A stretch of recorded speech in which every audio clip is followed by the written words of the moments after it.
Okay, so I didn't write anything down. I mean, I did, but I didn't bring it, so forget about it. The first thing I want to do is, if you could all show me by round of applause how gorgeous Amy looks tonight.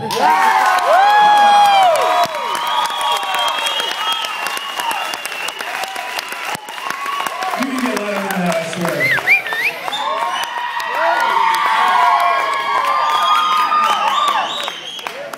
I'll get back to you. Lots of stuff to say, lots of family in town from all over the place. And a big thank you to everybody who's come today. I think, you know, best man aside, groomsmen aside, this is one of the coolest, most awesome weddings I've ever seen in my entire life. Yes! This is beautiful, and this is all done by them too, right here. I mean, they have done an immaculate job. Just picking out the place, everything. We're gonna get loud one more time. And that is for John Biggs playing the guitar during the ceremony.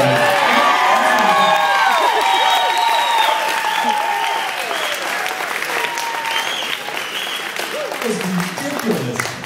I mean, my brother-in-law, honestly, I think he's amazing. You're a sexy man. That was impressive. I try. Mac, my name is Chris Costas, and I think he said that already, and I'm Mac's little brother. So you can imagine what it's being like Mac's little brother, right? Yeah.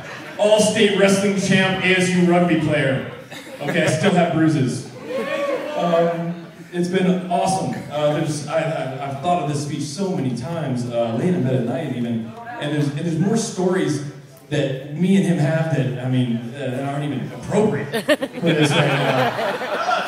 But I am going to tell one that it will give you an idea of really who Mac is and who the kind of older brother he is. And it's not, no, it's not like a crazy funny story. This is really the person Mac is. This is, so it's a little bit touching, and if you cry, I might cry. This is years back, and I was probably, 20-something. And my car broke down. I had an awesome Ford Taurus that Dad gave me, thanks.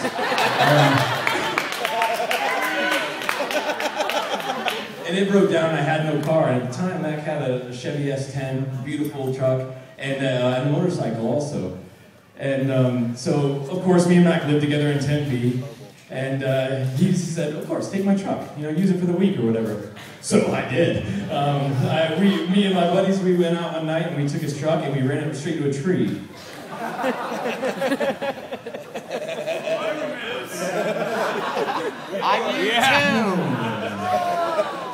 Yeah, we ran it right into a tree. And of course, I'm a really brilliant person, obviously, so I wasn't wearing a seatbelt and hit the windshield and it smashed my face up, and it was really ugly.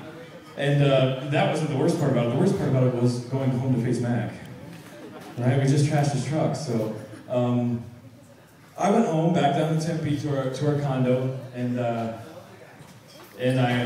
came in the door, and Mac was sitting on the couch, and he came up, and he took one look at me, and he gave me a hug that would have broken your back. I mean, he took one look at me and just hugged me. I mean, this is bromance at its finest.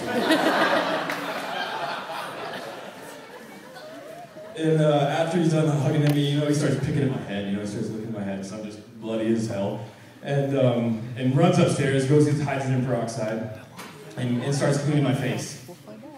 And sitting there in the kitchen like a busted puppy or something, and he's cleaning my face, and he does this every night for about 7 nights straight. Literally, making sure that I'm okay, which we obviously live together. And I never, ever heard a word about the truck, or heard a word about me making a mistake, or doing something stupid and wrecking this car. He never said anything. He was just really happy that I was okay, if that makes sense.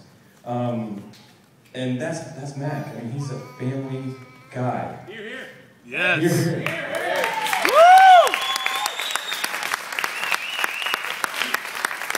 If you are Mac's family, you don't have to worry about anything. Trust me.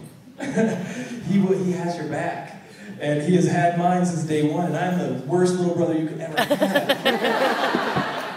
It's terrible. Mac only had one rule when I was growing up, and it was that if anybody beats me up, it's gonna be him, you know? And now looking back at this all-state wrestler, ASU rugby player, I think I'm better off with everybody else, you know? I'm not gonna fought my way out of that, not with him. But, he is just the most amazing person. I mean, the whole reason I've looked up to him my entire life, and he has been that person for me, you know, that you could always lean on, no matter what. And you know, all of you, I'm sure, or a lot of you out here have brothers, so you kind of understand where I'm coming from. But there's a lot of situations that you come in and you can't go talk to Dad. You know, there's just, yeah, maybe. He says that now, okay? Yeah. That's, what I said is true. But I could always go talk to Mac. And the advice would be the same. And the help would be the same. So, I am the luckiest little brother in the entire world, and I may not even be standing here today if it wasn't for Mac. And now, we'll get to Amy. How much do you love me, Amy? Me and Mac and my father are three of the luckiest guys in the entire world because of the women that have been in our lives. The women that have been in our family. From aunts, uncles, grandmas, right down to our immediate family, to my mother, Candace, my sister Barbie, and now Amy. And to be able to fit in this class of women, you have to have a heart made of gold.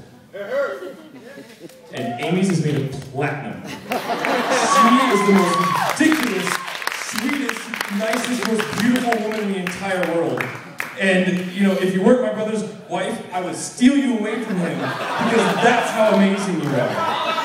Yes!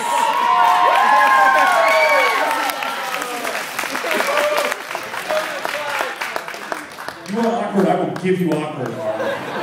Okay, I have the microphone. Okay? Most of all, I just want to tell you all that being the best man in this wedding is the greatest honor of my entire life of 27 years so far, and I think it's going to carry on until I'm 100 and dead. Thank you so much, Mac. Thank you so much, Amy. I could not be happier for you two and for the entire family. Cheers. A long life of happiness, but most of all, for recognizing how special what you have is in taking the commitment to each other and doing what we're doing today. Thank you so much, because what you guys have is perfect. Cheers.